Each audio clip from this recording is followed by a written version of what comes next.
I would like to now introduce Lord Alderdice, John Alderdice, a veteran peacemaker and someone who played a very important role in the resolution of the Northern Ireland conflict. John Alderdice is a retired psychiatrist, and he is someone who has devoted much of his life to helping tackle the problems of religious fundamentalism, protracted violent conflict, and peace building. And I can't think of anyone better than him to be able to lead our discussion for the next session, which is looking at Britain's responsibilities and a discussion with our parliamentary group. So John, if I could please hand over to you, and then I'll come back again at the end at about 6 o'clock. Well, Andrew, thank you very much indeed. And I want to commend you, Sir Vincent Feen and other colleagues in the Balfour Project for putting together this extremely impressive and authoritative conference. And I thank the speakers to date for the high quality of their presentations. So far, the conference has focused on the rule of law from a legal point of view. What does international law say about the occupation and the treatment of Palestinians by Israel, and indeed by the international community? We now move to a parliamentary session in which we address from a British Parliament perspective whether and how international law can prevail. And no one is better equipped to help us in this transition than the Right Honourable Jack Straw. First a barrister, then from 1979 a Member of Parliament for Blackburn right through until 2015, Home Secretary from 1997 to 2001, Foreign Secretary from 2001 to 2006, Leader of the House of Commons 2006 to 2007, and then Lord Chancellor and Justice Secretary from 2007 to 2010. Since then, Jack has continued to be active in academia, non-governmental organisations, think tanks, and to speak out on issues of justice domestically and internationally. As I say, I can't think of anyone better to help us look at this question, and he's going to speak to us now on this question of law. Can international law prevail in Israel-Palestine, and if so, how? Jack, in normal circumstances, I would say you have the floor, but in this case, you have the microphone and the video, and it's a delight to see you and look forward to hearing you. Thank you very much, John. Delight to see you and everybody else who's taken part in this webinar, and my personal congratulations too to Sir Vincent Keen and many others for getting this together. So the exam question I've been set is, can international law prevail in the Israel-Palestine conflict? And if so, how? Now, I've watched part of the seminar and all of us are clear about the obligations in international law, which are palpably on the government of Israel and on the state of Israel, and that in private there are very, very few Israelis who dispute that, but they will always come up with another argument, not least security and the spoils of war, as to why they should be treated as an exception. So, and as you, John, really implied, the issue is no longer a legal one in the sense of us all having an argument about what Article 432 means. That's in a sense clear. The issue is essentially a political one, which is how do we get from where we are to a situation where the international community starts to insist on Israel meeting its obligations, because unless and until it does, it won't have any interest, in a sense, why should it, from fulfilling those obligations. So what are the obstacles, political obstacles, in the way of there being this international consensus about the need for these obligations to be enforced by and on Israel? How do we break this climate of impunity which Israel enjoys to do essentially within its own domestic law whatever it wants in the occupied territories and indeed in East Jerusalem as well. And essentially, I'd say that, the Western world has turned off what's going on day by day. It's a point I made in the essay I wrote for the pamphlet that was issued by the Balfour Project. That for sure, when there's serious violent conflict, and particularly, I'm afraid to say, when it's Israelis who are being killed or injured, then this will get into the Western press. And if the Hamas is, as it is, I'm afraid, willing to put its own civilians in harm's way and to fire rockets pretty indiscriminately at civilian targets, of course that will get into Western and particularly US press. But the day-to-day if humiliations which are meted on Palestinians never features in any, doesn't feature even in our quality press. So I mean, I've witnessed this. I've seen women queuing up just to pass a crossing point from the West Bank into Israel for work, and being held up in pouring rain for 3 or 4 hours just to go to a job. I went into a military juvenile court and saw youngsters who were 10 and 11 who had been accused of throwing rocks, serious offence in our calendar as well as in others. But these were kids, and they looked like kids. They had shackles around their ankles, and there's no possible security reason for that. It's a way of humiliating them and their parents, and so it goes on. So let me deal first with Europe. I took part, when I was foreign minister, in interminable discussions inside the EU Foreign Ministers' Council about the situation in the occupied territories. And in those days, we had, in a sense, an extremely plausible interlocutor for most of the time, and not a Netanyahu. But when the truth was, collectively, the EU held back from really putting it on Israel. That was especially true of Germany for entirely understandable reasons to do with its utterly appalling wartime record and the massacre, 6 million Jews massacred in the Holocaust. It's also true to a degree of France for its complicity in the Holocaust. And so far as the United Kingdom is concerned, I mean, I followed the government policy that we had. I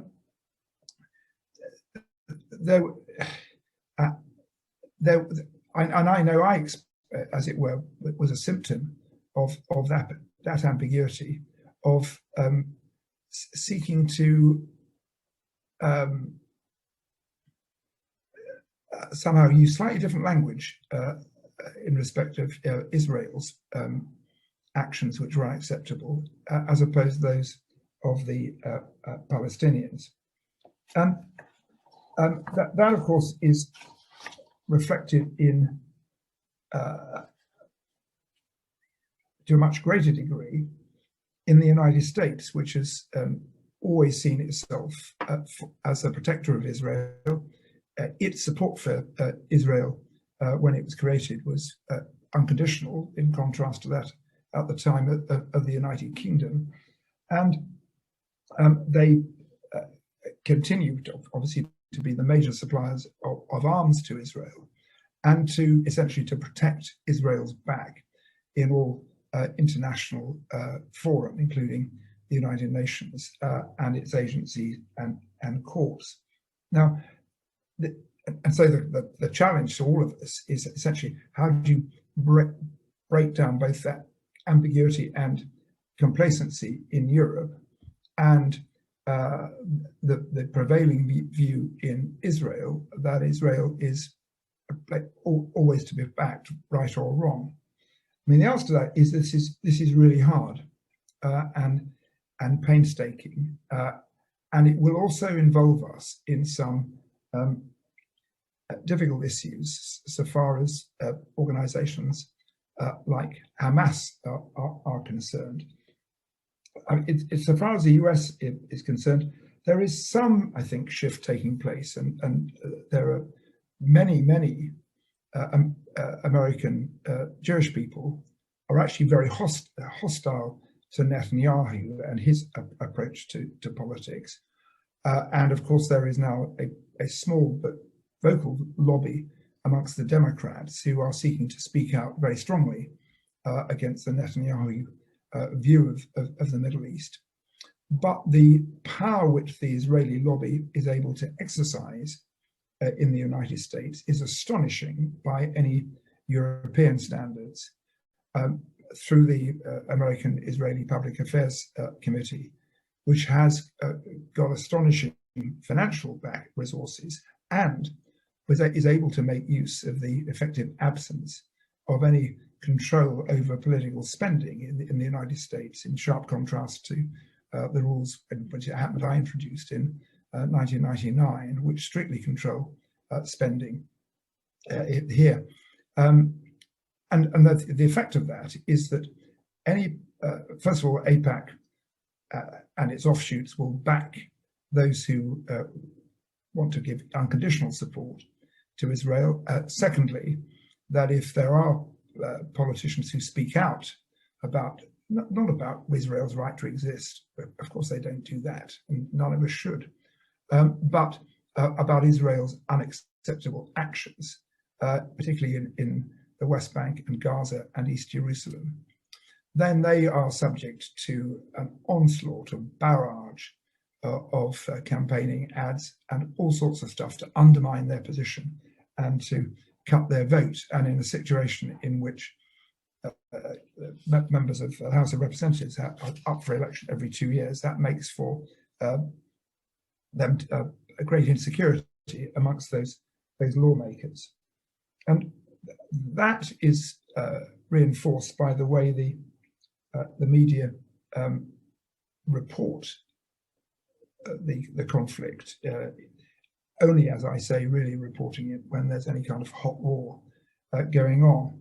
It's also just worth bearing in mind in this, that in the narrative which is portrayed in the mainstream American press and to a degree in European press as well, that you have Israel on the one side and a terrorist organization, Hamas, on the other, and that's it, and that therefore the Palestinians are a bunch of terrorists. It's just worth bearing in mind that there is pretty well authenticated Faustian pact between Netanyahu and those whom the faction that he represents in Israel and Hamas. I mean, a very interesting piece in Haaretz, the Israeli newspaper, written on the 16th of May of this year, in which I quote from the article, Hamas and Netanyahu have cooperated for years. There's lots of talk about the understandings between Israel and Hamas regarding the cash-filled suitcases, which come from Israel and to Hamas and fund its military build-up. And Netanyahu needs it, and as he's shown this recently, because if he can prove himself to be the strong man of protecting Israel's security, he may be able, for the nth time, to literally get out of jail. Hamas needs it because it's their way of insinuating that they are the only true representatives of the Palestinians, and so further marginalizing the Palestinian Authority and the Fatah party, which controls that.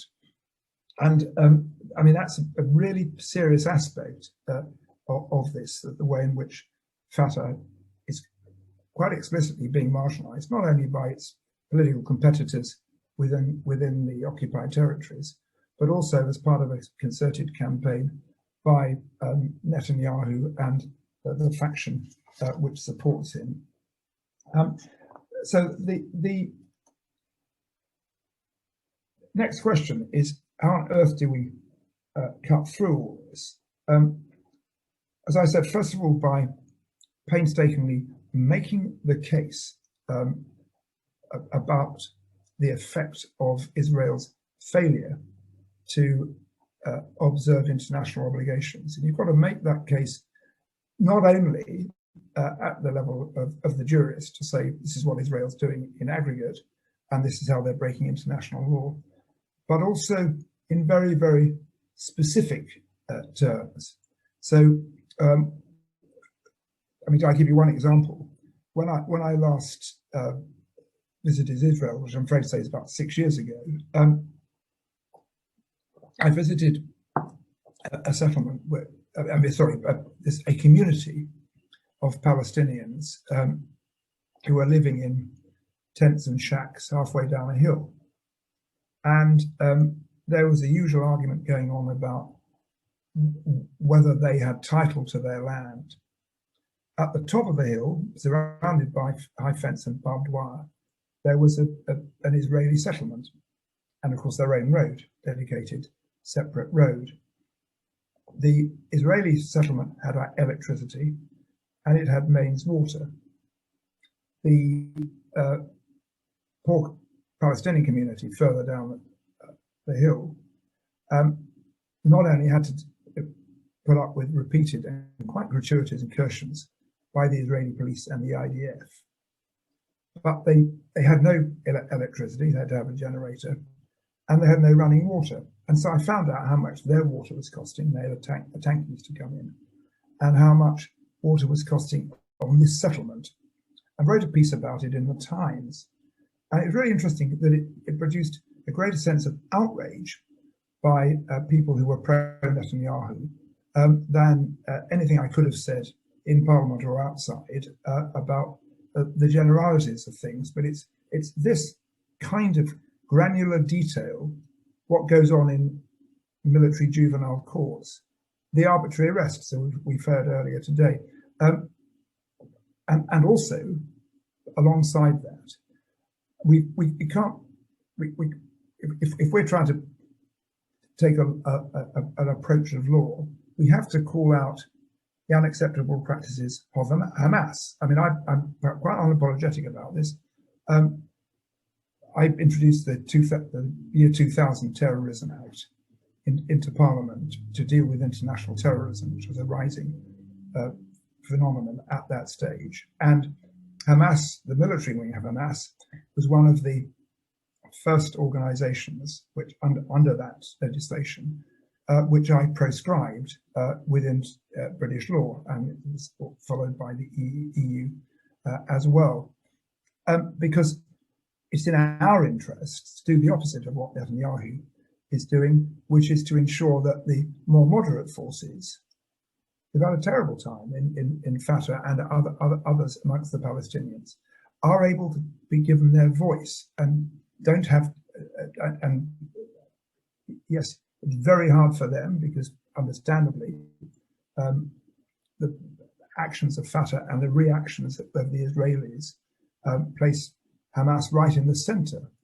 of Palestinian politics, but it's not a solution for the Palestinians.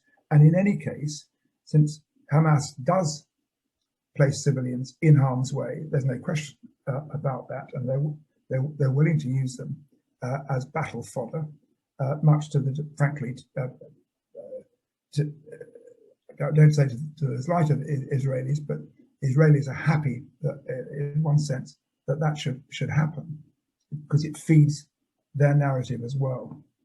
The last point I wanted to make is this: that we're talking here about the United Kingdom because this conference is taking place in the UK.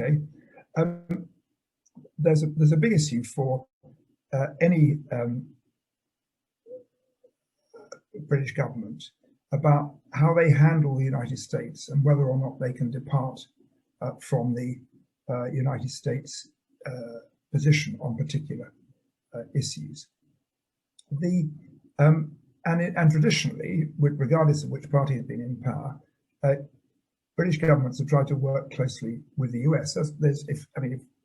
In a sensible relationship, there's a comeback. because there's an important private conversation going on with the Americans, not with a naive belief that they'll do everything we ask, but you can, and plenty of examples of that, persuade the Americans to change their position on some things. But there are some examples, and I'll give you one, where a UK government can branch out on its own and can actually change the international weather, and including that of the United States, over a period, and that's Iran. This is my last but a very important point. When the international community received evidence that Iran had failed to disclose a number of nuclear facilities where the evidence suggested, it was never confirmatory, but it suggested that Iran was hiding these facilities, which unquestionably they were, because they were seeking to put together the capability to produce a nuclear weapon. The three then foreign ministers of France, Germany, and the UK, Dominique de Villepin for France, Dr. Joschka Fischer for Germany, and myself, got together. This was very shortly after we'd had the most powerful arguments in the United Nations Security Council and elsewhere about the right or wrongs of a war in Iraq. And we said, we can't, whatever happens, we can't have another military conflict in the Middle East. And we have to try and resolve this issue with the Iranians by peaceful means. To cut a very long story short, that led to the so-called E3 initiative of France, Germany, and the UK, to which the Iranians responded, and to the early negotiations with the Iranians about what they would give in terms of access to their nuclear facilities and inspections, and what could be given back to them in return. Now, we were not naive at all about those negotiations. There were some things the Iranians wanted, which depended on the United States, all sorts of things, and which we couldn't give them. But the Iranians were sensible enough to get involved actively in these negotiations, and became indeed very, very close to a deal. Before that was, it started in 2003. And there was quite a lot of hostility amongst significant parts of the US administration under George W. Bush. So, for example, Donald Rumsfeld, who was the defense secretary, we knew was hostile, and actively hostile. And indeed, he said as much subsequently in his memoirs about our initiative. And he hated it, and so did others of the neocons. Others, like Coley and Powell, were benign towards it, but were in, but the US government as a whole were not part of it, and weren't able, far from it, to help us. But over a period, Condoleezza Rice, who then took over from Secretary Powell, was able to persuade George Bush that they, the United States, should join these negotiations. And then Russia and China came in, and that transformed the negotiations. And a decade later, we had the JCPOA, which Obama picked up from the Bush negotiations, and with a bit of luck, we'll be back to it. But it's a very good example of where we, particularly working with France and Germany, could shift American opinion. And I know we are now out of the European Union. I regret that, but it's a fact. But in my view, and I think it's the view of sensible conservatives, the fact that we are outside makes it all the more imperative that we work trilaterally with France and Germany. We've got a very good model from Iran, a really tricky dossier, and there's no reason why we couldn't use that to further our proposals, with the Americans not least, to try and kickstart a peace process in Israel, Palestine, and above all, make as a basis of those negotiations Israel's obligations under international law. Thank you very much.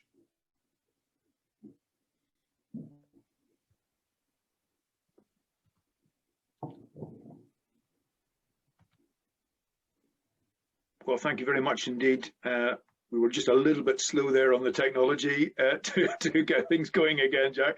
But thank you very much indeed for your presentation. I mean, it seems to me that you flagged up a number of challenges. One of them is that international law does not implement itself, and you sometimes have to take political decisions to make things happen. You've given one important example, the example of Iran, and how it was important to work with France and Germany to get a change there.